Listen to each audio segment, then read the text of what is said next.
Pun ndedes jeneng kula mundak sampean gunane. Lho, dudu wong-wongane, dudu wong-wongane. Aku nggunani karo wong kaya kono. Aku mung butuh takon, mangke mawon, mangke mawon.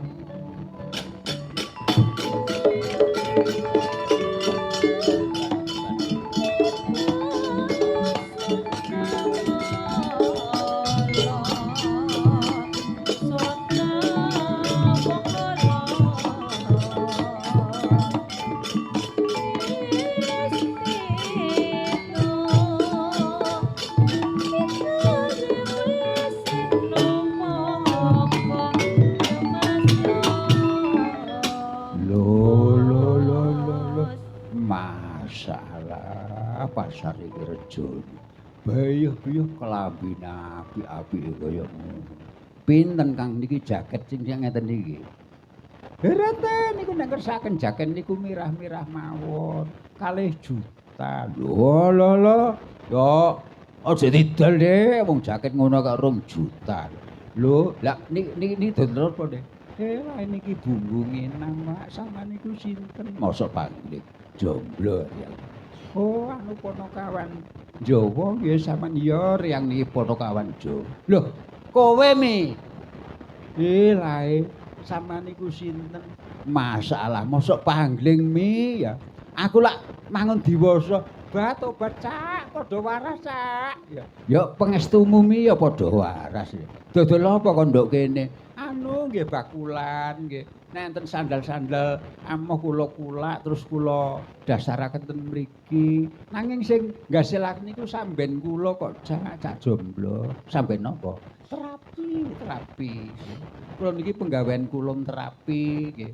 Nggih nambani wong lara linu, nggih geger lara, weteng lara. Nggih, ndas ngelu niku kula. Lho, temen ta, Dik? Nggih, kula niki kathah sing mandi. Langgan kula niku kuwatah nggih, ten Garung nggih enten. Asem Gedhe nggih enten langgan kula niku nggih. Lah, kon iso ta? Saged. Malah anu tempatnya tidak jauh dari sini kok. Lho, cara mlayu mi kok kathekan. Nggih sing ndeloki tempate. Lho. Masalah, Dik. Napa, Cak? Aku iki gegerku kok lara. Ha nggih ngriki mbok wektu. Sampeyan mengkurep kula lulure masalah. Nggih tak mengkurep. Bayuh. Klosomu kok wis suwek kabeh. Bat wong kanggo tempat terapi mawon elek sing penting lak anu lak suwuke pokoke gampang waras. Sampeyan mengkurep. Cerot. Apa Dik iki? Anu uli. Lah kok uli kanggo apa? Cek lunyu, Cak jomblo. Lah nggih nek mboten nganggo uli lak mboten lunyu lho. Mestine lak ya kanggo apa tah obat, apa tah lah lenga kletik tah karo sing nggih nglabur sikil iko. Anu ngoten niku mboten gampang waras. Nek uli niki gampang waras. Lho, nek ngono cerajit ngono lho Mi. Lah niku anyang-anyangen. Sampeyan cancang. Wis aku dikandhani tangga kon nyancang sampak genting ngono e. Lah sampean cancang kenapane? Ya nduk gurine ndase iko lho. Oh, sampean pun biru tampa nggih. Sing dicancang niku kudu jempol sikil. Layak. Kok tiwas petenting gak tak iso nguyuh tambahan jarene. Oh, nek sampean niki anyang-anyangan, sampean lumah, Cak, sampean lumah. Nggih. Sampeyan nuwun sewu, sluku. Sendukul. Ya, kok kadhe sendukul? Nggih nuwun sewu pun. Lho, Dik, aja menisa. Bebas mboten napa-napa padha tuwek ae kok. Kula niki pun mboten duwe setrum kok Cak jomblo, nggih nuwun sewu padha pun ta bebas. Lho lah iki apa pae menisa niki. Niki diunjukaken lho aja menisa. Lho, napa niki Cak kok graul niki? Ha sentolot. Tak anggih tah apa? Kok nggawa senter ah? Mlaku liwat alas, Dik, ya piye ya engko mbek enak peteng kena gawe dulu. Kula anggih tah napa? Kula anggih jamur barat. Cak jomblo dadak senter. Oh alah, ya wis tuwa ya seneng nggawa senter. get-geti aku kaguat ngono. Banjur aku nyenggol graul eling nomku biyen. Didik-didik malih anu tersentuh. Ya, pun. Sakniki sampean anu, Cak, nyuwun sewu pun. Bebas mawon pun. Sampean kencengno sikile. Lho, lha engko lak piye? Lah engko nek nyetrum. Mboten napa-napa pun bebas mawon. Iya. Lah aku sikilku tak kencengno kaya wis gak ono setrum blas lho iki. Oh iya ya anjene tuaku sakmen ya sepayahe. Ah nek di umur 17 20 biyen niku ngene ya sida lho piye. Apa ku wacok dadi gawe kon gombek karo wong nyet ya nyet to neko-neko sing tak wacok dadi gawe kon ku. Cak aja geger Cak, bah cek guton karo Yumi kono. Mbok ono ngerusui wong nduk pasar ae. Wis Cak jomblo ya. Lah aku gak nggo dhuwit. Bab digawe diutang ya kenek kok aku. Tukang terapi aku iki diutang ya kenek. Meneh nek nyaur utang nyaur nggawa ya Cak kena gelangganan. Men awake pegel mlayu rene engko tak terapi ya. Terapi. Yo nganggo uli maneh. Iya, gak apa-apa. Oh alah, Dik. Beyo ki yo. Kok Gong kok mambulung gas utuh kok. Ya, terapi man keremo. Dak bluwo nyoh uli sama kelomo gegerku kaya ngene. Tapi piye wis gak anyang-anyangan. Mboten ya. Oh, golongane mandi kena gelangganan. Mimi, meneh gelangganan yo Dik. Iya, Cak. Iya, aku gak tau nandi-nandi kok, Cak. Iya. Ya jujuk kene ya, Cak. Iya, temenan ya, Dik ya. Aja pindah-pindah. Iya, Cak. Iya. Gong kon niku kok embuh-embuh.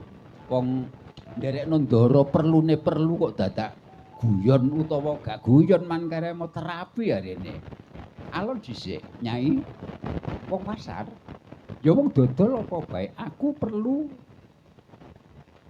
kepengin weruh kahanan ing negara Medang Kamulyan kene iki ana sekaring kedaton. Sapa jenenge? Lae sikit kagerat keplosari kemala jingga naminipun Ni Dewi Retnawati Raden. Apa iya Retnawati iki isih manggon ana kutha Medang Kamulyan? Kula nuwun inggih njur pangapunten. Geger negari Medang Kamulyan menika kecalan sekaring kedaton. Umami dipun cidra pandung utawi dipun colong maling. Boten wonten nandha ingkang sumendhe lan petetan ingkang gogrok. Duh Raden, mandhar ngawontenaken pasanggiri ingkang sinuwun. Pasanggirinipun ngaten sok sinten kemawon ingkang saged ngonduraken sekaring kedaton ing negari Medang Kamulyan. Badhe dipun pundhut mantu selanimipun ngagesang. Mungah marwata suta tiasira sangabakke kaya wong lumah kuyana nedeng panglong pinahapak opor sapati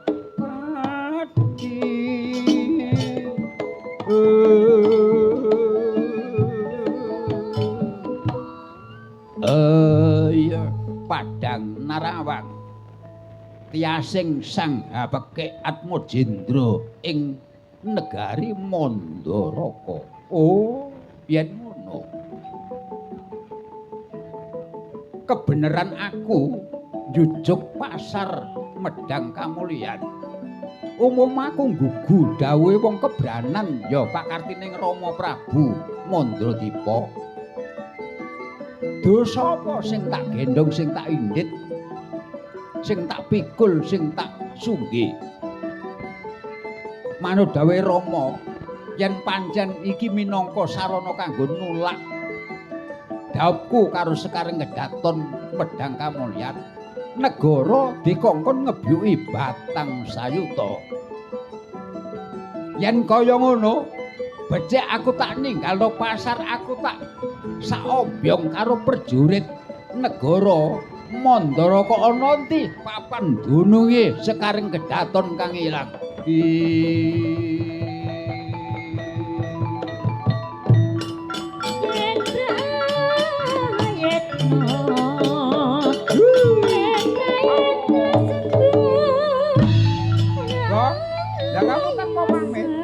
maupun oleh kabar, oleh titikan bener lan orane man kira. Monggo ditututi.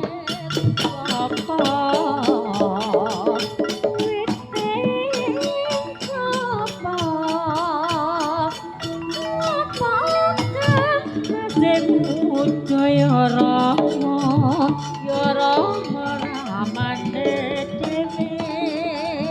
Lelo lelo lelo sayo sayo sayo kaya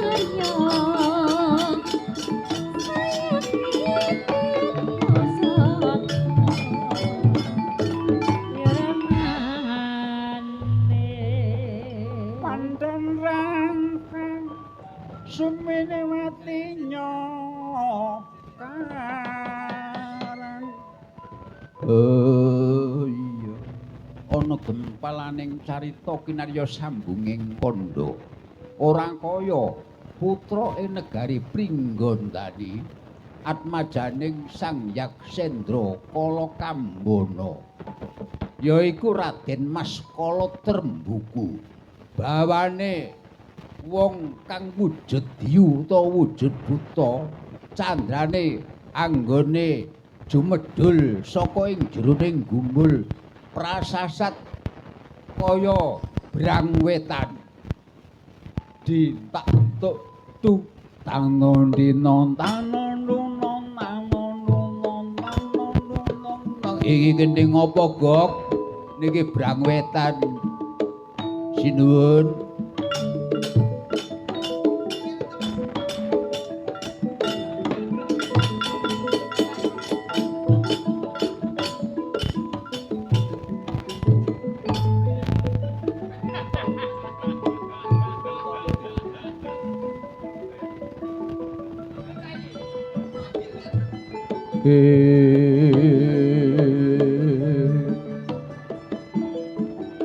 Buta butenga tumurun ing pejagalan kalung khusus keleweran.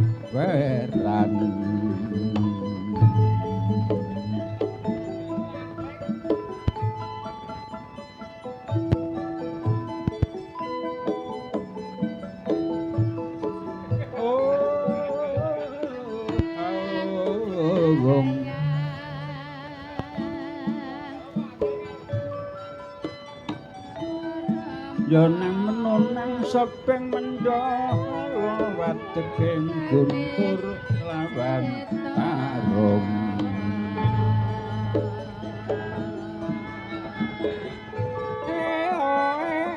Ayo ayo. Apa kok? Angleng Darma nun.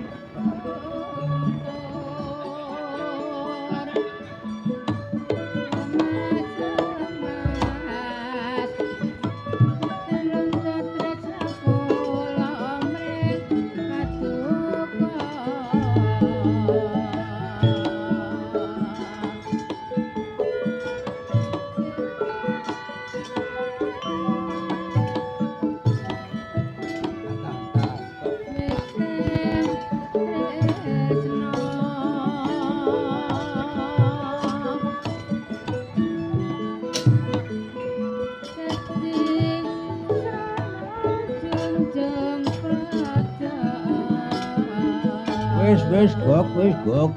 Kono lungguh gok.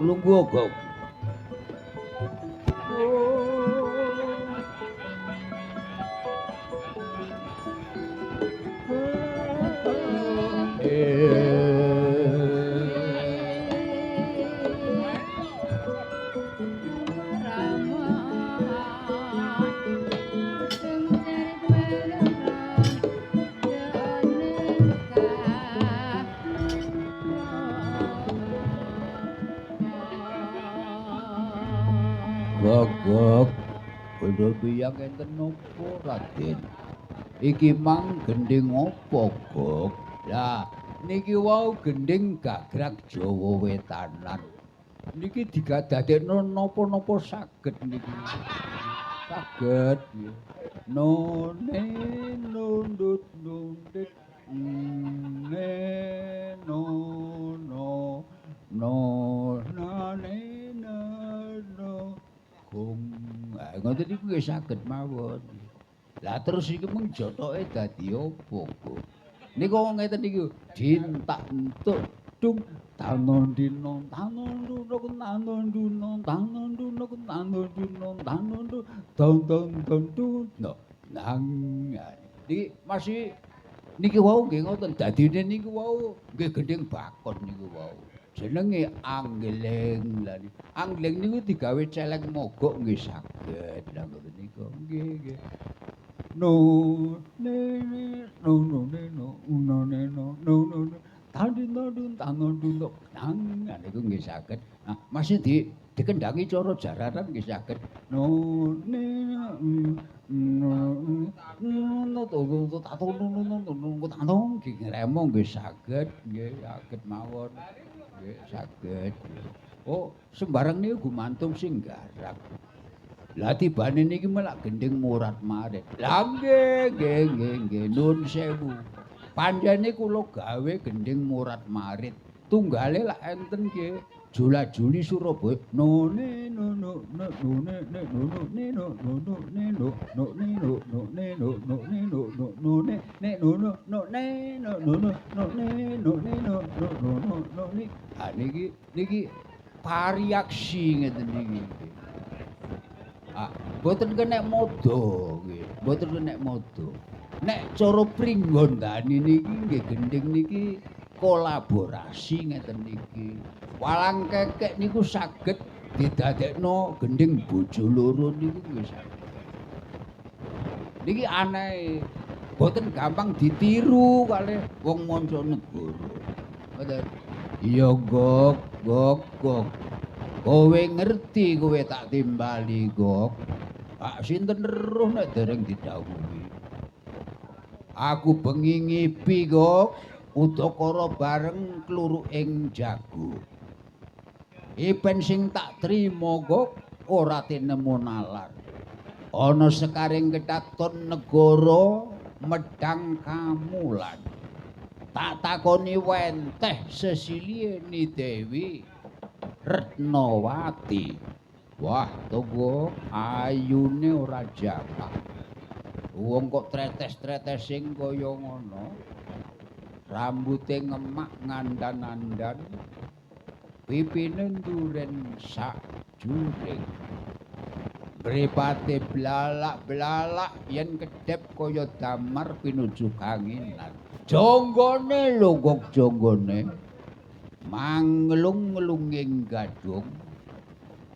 Bangkekane iku sayange rada mbembeng.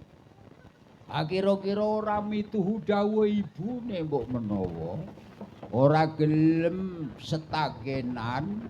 Lah mulane tapi ora dadi nyang eleke tapi dadi nyang tambah ayune kok. Aku rumasa kebimbang kelawan impenku sing tak tampa kok. Aku tutuh nontonti negara medhang kamulan. Ah ngaten. Aniki pun terus ten medhang kamulan. Reto murah ten jerone pasar medhang kamulan niku nek sekaring kedaton. Negari medhang kamulan niku ilang tanpa karana. Ah niki Ratu Medhang Kamulan niki ngawontenaken sayumbara.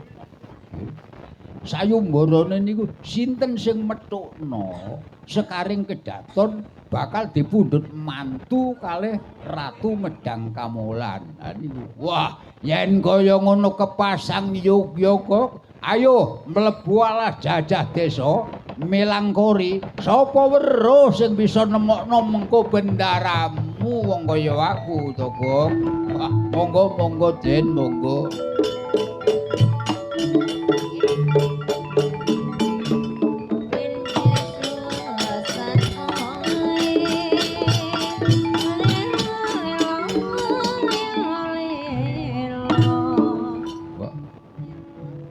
Doro Trembuku. Anak Kambono wis ya pring sak pendoyot ora beda karo bokotane. Wong ipi lho kok dilabuhi. Aku yo yakin ainul yakin. Tangeh kasembadane tujuane ndaraku, tapi eling-eling. Rina wengi sing bayar sing ngowehi mangan aku ki ndaraku kala Trembuku ya munggahe bapake sing darani Kala Kambono. Wis tetep tak tutne. Hasil syukur oga togok ora rugi.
Sikro kang kala tumingal acancut samya ngedali lir katitwi leteng kodo Ong Tete Kala Ludra Mas Patik Raja Dewaku Kisana aja medhang krang kaya pinayungan kowe sapa nyimpang dalane tak nggo liwat iya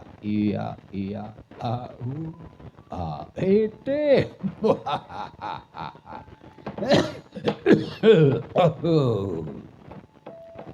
Diyu kowe wong saka Gendile aja kok nganggo tembung sing tanpa susila pantes yen to wujudmu dito wah mangko dhisik Kisana mburi saka negara Pringgondani putraning Kanjeng Rama Yaksendra Kambono ya iki Raden Kala Trembuku kowe sapa wah yen kon takon karo aku gegeduking negara Mandaraka aku tumenggung Mandraketu arep menyang ndi kon Trembuku goleki ipenku Ni Dewi Retnawati sekaring gedaton ing negara Medang Kamulyan sumring abang merdanes pakune Rasudala urip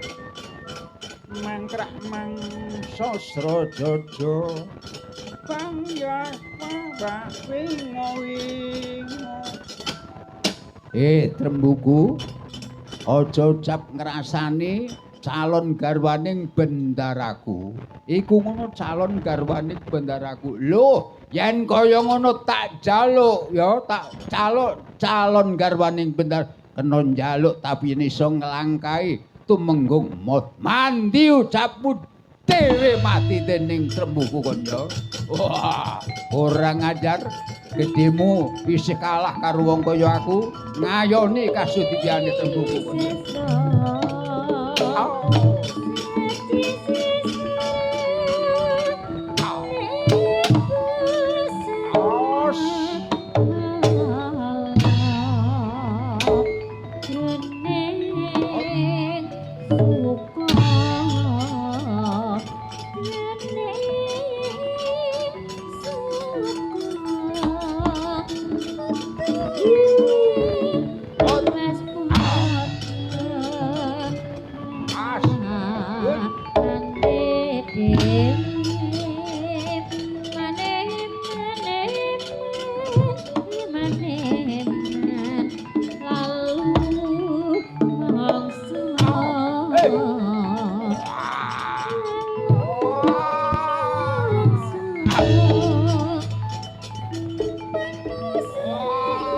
aku jodoh kawis pun dan Sri Asma Snapya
Pambangitan wis meh rina. Napa-napa meki. Sawengra sampun lara sungang. Suaraning Magersari. Suaraning Magersari.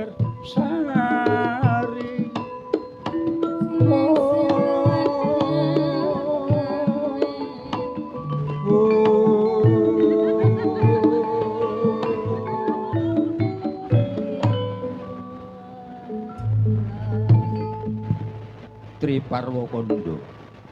Triwilangan telu Parwa perangan Kondo pocapan. Tan hanyarosaken kang ndawek tan kecunggah mengsah kala Kambana lan putrane nengena gantya kang winuwus ora kaya kang ana ing Guwa Dumung. Ora ketang wujud wisa utawa taksaka. Rina wengi tansah bingung bilung-lungan. Yen Sinandra prasasat kaya luwung.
pedhut ngampak-ampak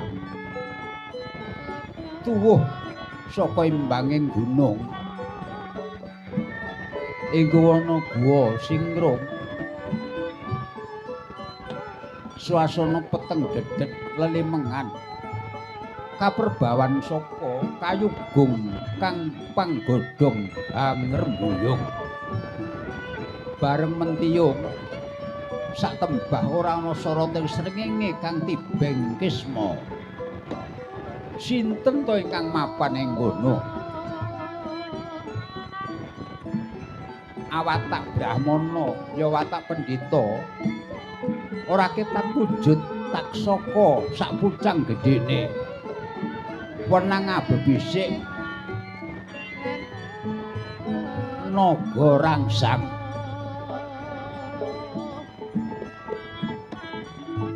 ora ketang wujud naga patut sinembah-sembah sekaing manungsa lan satu kewan sinten to kang kaparing ayun mijil kampung Bubut Karangkuwut ingkang menang kekasih Raden Gurda Kumara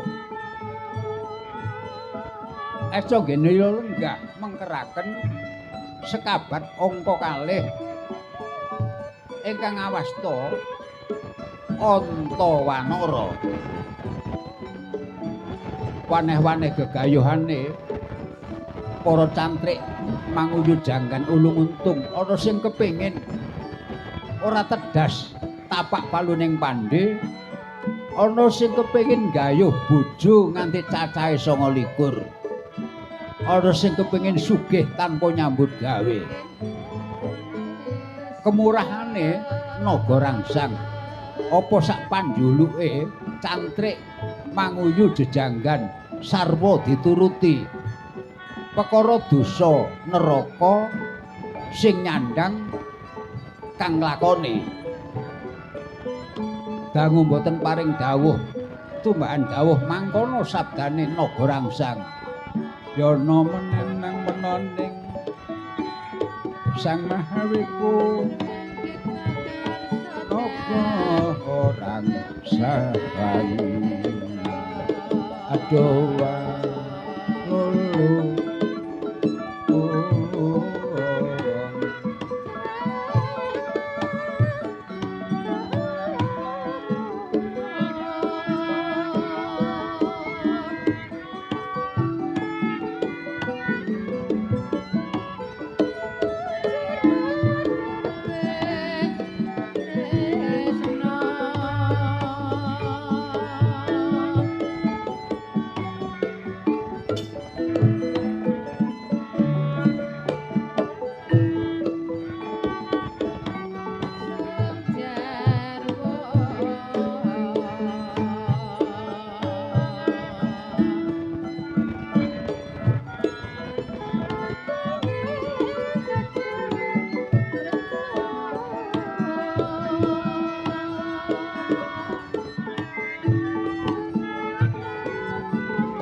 pandan rangkang sumendhe watu ning karang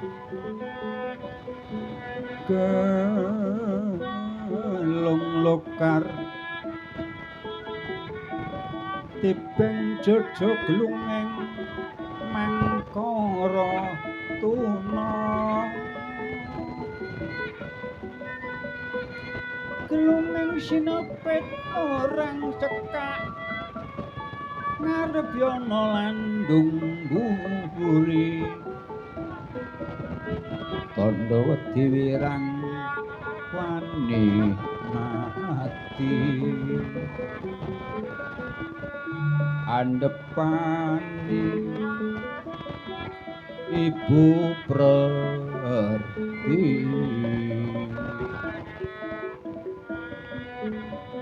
supaya yet maning swarga sejati.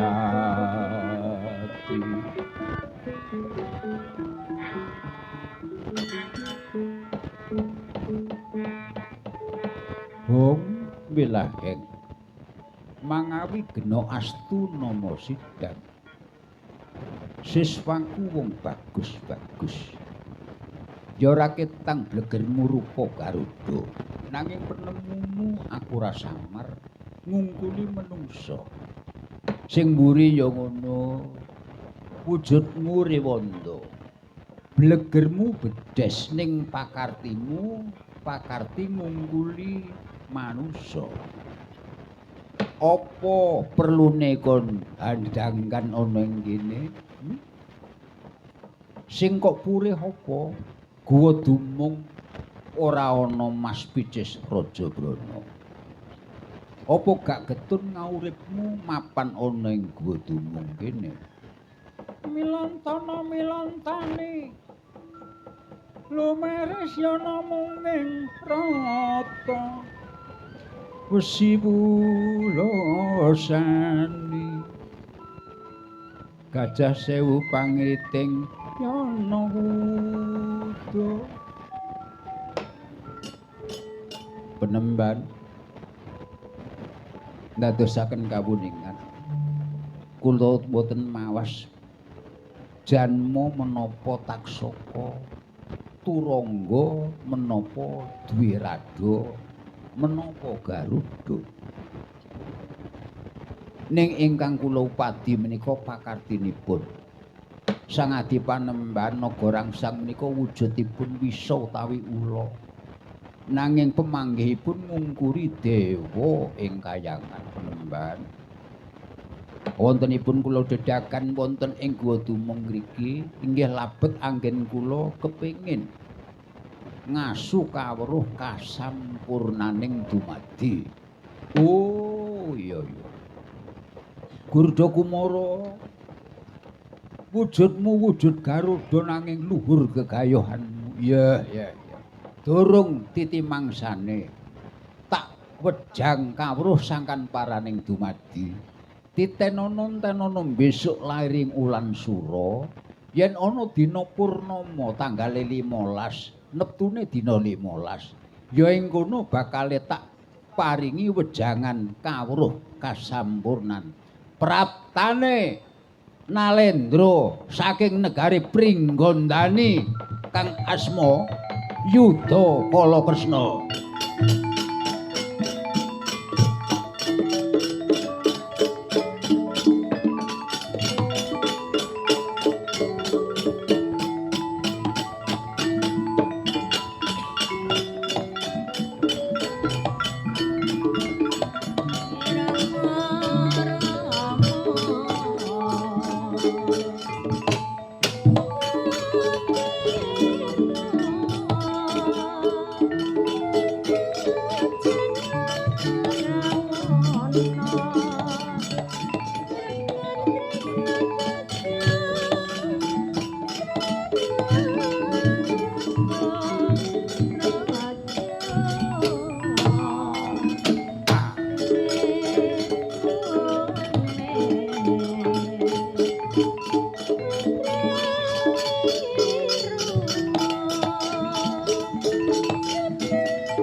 Prabata siwi abang yana kawelagar wong wilahing sekaring bawana langgeng durung paripurna nggonku wawan rembug karo para siswa cantik manguyu jejangganku ana buta sakembaran keparenganila krama buta buta saka ngendi apa buta alasan apa buta negara Ong Titi Kala Ludra Manik Raja Dewaku. Penembahan apa kowe sing diarani Begawan Naga Rangsang? ya ora nganggo luput buta. Tepungna naga rangsang. Aku iki Atma Jendra ing negara Pringgandani. Putraning Kanjeng Rama Kala Rambana yen sudi mastani aku Kala Trembuku. Kala Trembuku saka negara Pringga bener. Lah sing mburi iku sapa? Dadi kawruhamu penemban, aku dudu buta alasan. Nanging aku iki buta negara penemban. Putraning Sang Nitya Kala Kresna, yen sudi mestane aku Ditya Kresna Pujangga. Tresna Pujangga. Naga rangsang, aku putuh takon. Aku mburu-buron lalon enteke pamburuku dumunung ana ing kene. Apa nyata sekaring kedaton sing ilang saka sasana negara Medang Kamulan mapane ana ing kene. Ngaku naga rangsang, apa buron laronku ana ing kene? Wong welahe. Umpama aku mukir dosa apa sing bakal tak sandhang. Trembuku apa dening Kresna Pujangga. Pancen iki anak angkatku kaya mengkono. Ya amarga minangkani anakku wedok kepengin duwe dulur sekaring kedaton ing negara Medang Kamulan. Tak jaluk naga rangsang. Yen ora oleh tak jaluk tak obrak-abrik padhepokanmu. Ora ngajar metu njaba tak rangsang pedhot jalinganmu parat kono. Wah, sapa iki? Aku siswane Kanjeng Rama naga rangsang. Wah, tak tandingi yudamu kon ya.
Sapa kowe aja mati tanparan.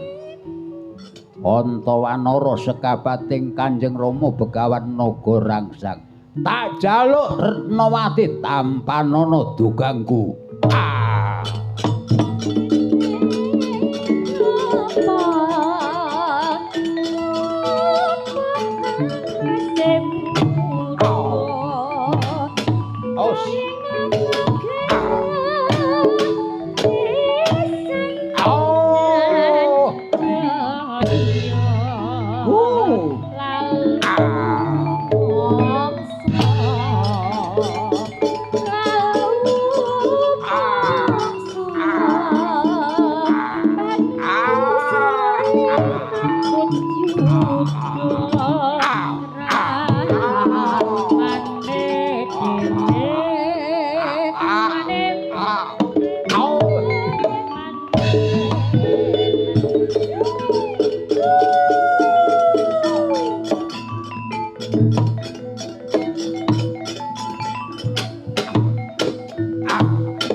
mati aku. Wah. Ora kecunggah musuh karo Antawanara wong kaya aku.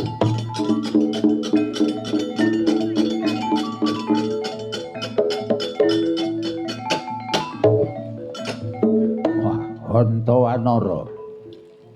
Aja mribu bocah Pringgondani.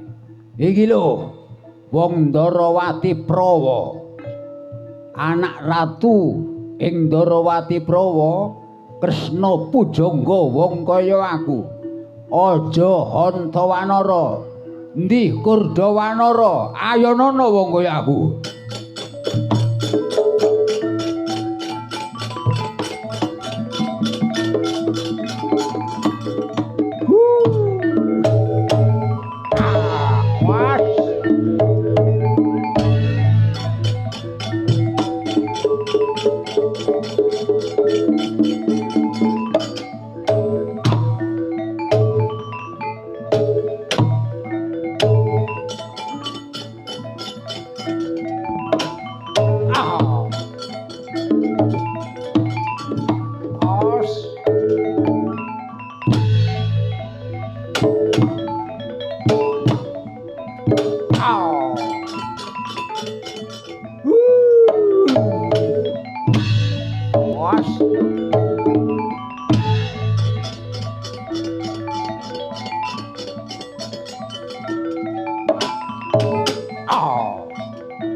Kini Panodawah negari Pringgondani.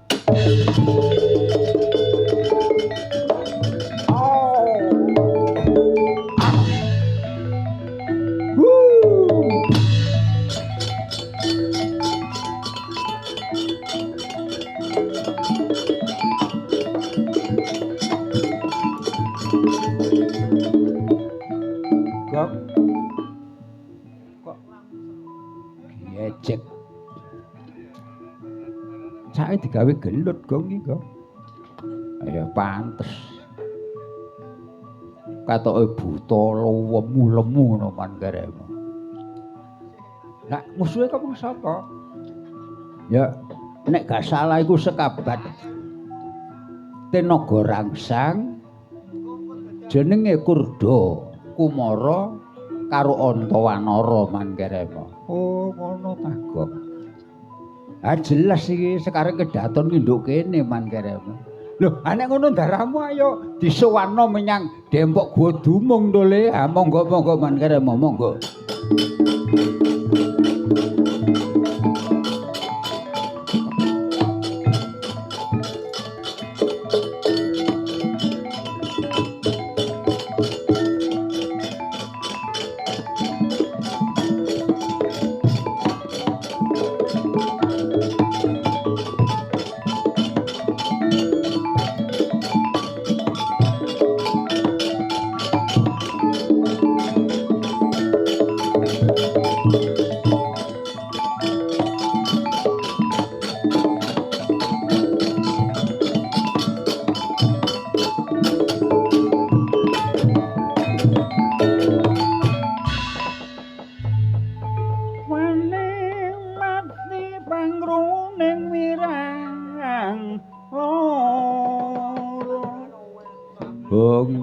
Ing sekaring bawana langgeng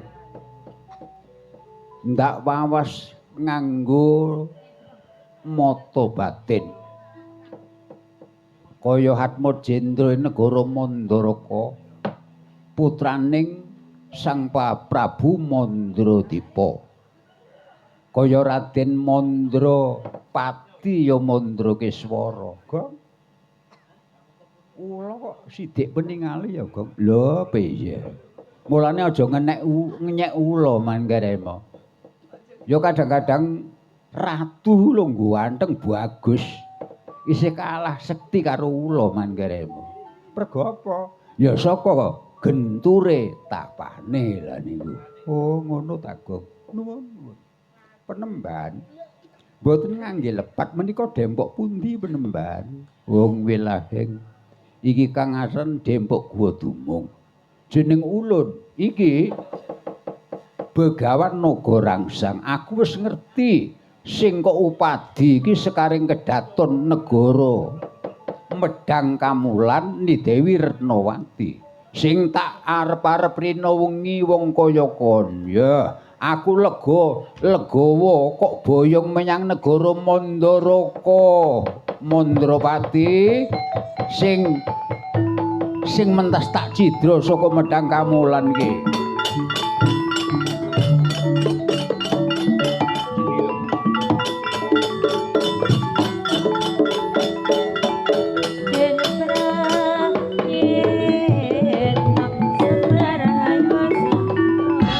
Nanging aku duwe penjaluk Mandrawati.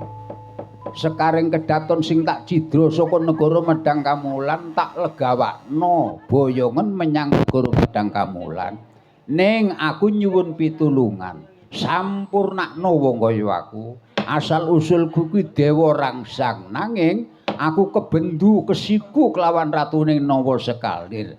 Coba aku sabdon supaya pulih nyang asal mula-mulaku. Oh iya, kurangane apa Mandrawati? Naga Rangsang kene jepna ilang sipating wisa babar sejatining dewa wangsul ing Jonggiri Kailasa.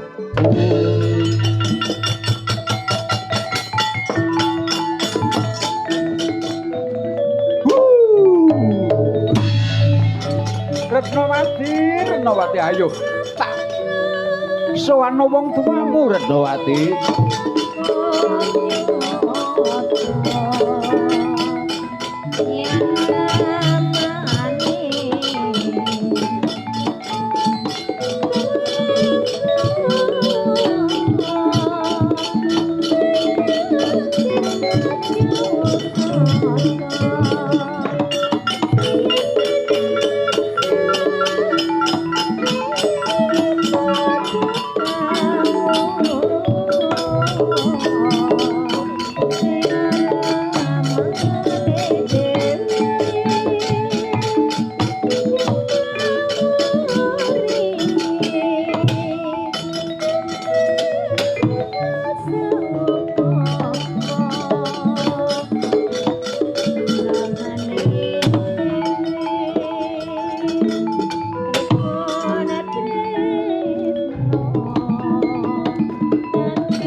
Puneki sawong ira sampun keloro. Praptane Mandrawati lan sekaring gedaton Ni Dewi Retnawati.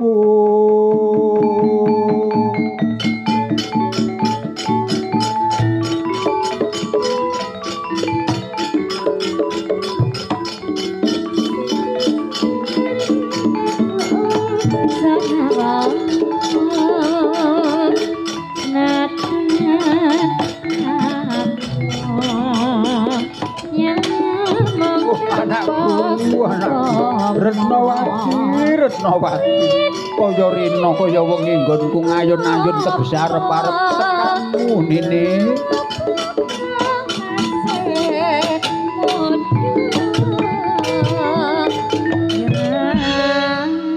Raden keparenganila krama nanging ngecakno tembung basa ngoko Raden. Raden iki wong saka ngendi? Gak nyono gak nglegewa bisa ngundurna anakku si Dewi Retnawati ingkang ilang tanpa karana. Kamula nuwun inggih sinuwun. Awon tanpa rupi kula menika putra ing negari Mandaraka. Atmajanipun Rama Prabu Mandradipa. Kula ingkang kakasini Raden Mandrawati sinuwun. Dadosaken kamuningan sowan kula mugi ndadosaken bingahing manahipun ingkang sinuwun putra dalem nggih putra paduka sampun kula konduraken dhateng negari Medang Kamulan prajanji sarta kondanging Pasanggiri sinten ingkang saged ngunduraken Ni Dewi Retnawati badhe kapungkur jarwo. Lho, iki calon mantuku biyen iki. Kawula nuwun nggih mboten ngangge lepat. Lah mula gedhong ana kuncen ana yen pancen Retnawati jodhone Mandrapati tetep dadi wah mboten nun kula mboten trima. Kula sing methokaken Ni Dewi Retnawati, kula sing manggihaken Retnawati. Berkenyong aja rebutan wong wedok lho ya. Ayo manuta karo apa panggreh ulun Bathara Narada lho ngono.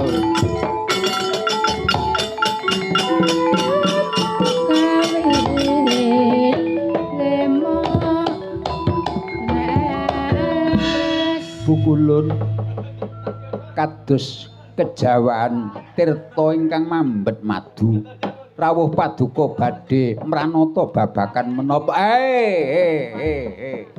kala trembuku apa dene kala Kresna Pujangga ora perlu rebutan ya kon niku menang-menangmu dhewe ya janjine piye ya pasanggire piye ya sayunggarane sing sapa bisa ngundurna Retnawati menyang negara Medang Kamolan yaiku jodhone si Retnawati. Lah sing bisa ngundurna iku Mandrapati. Lah ngono. Kon lampuk trima nemokno ya. Ning kula lak nemokno, kula lak manggihaken wis ora perlu rewel, gak perlu lewer.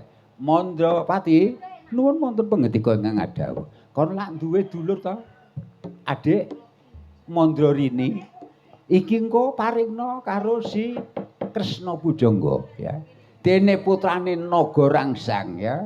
Ni Dewi Retnaningsih mengko tak jodhokne karo putra Pringgandani. Lah aja rebutan ya. Wah, menawi mekaten kula piye, Ca? Aku ya wis trima.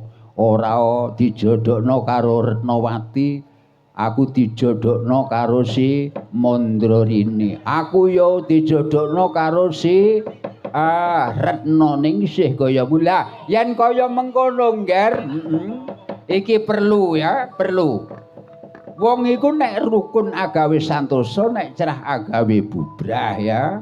Rene kabeh wis padha jodoh temu jodoh telu ning atunggal, wis padha temu jodoh ning dhewe-dhewe. Mung bae ya Mandrapati, kawula nuwun nggih.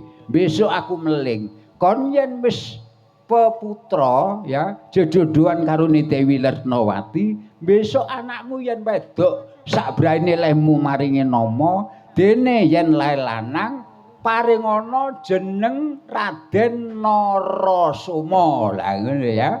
Meyuk besok anakmu jumenengna ana ing negara Mandaraka, sumilih keprabon pernah putu apa buyut saka Sang Prabu Mandadipa, besok jumenengna ratu nek jumeneng ana Mandaraka paringana jejuluk Prabu Salyapati. Lah ngono. Lah menika lak ngrumini jangka. Ora, jangka sing wis jangkep, sing jinangkung tetep jumangkah ya Mandrapati. Kawula nuwun inggih sendika ngestakaken dawuh. Wis paripurnaning lelakonmu, ayo padha nembang tengara hayak pamungkas. Pamungkase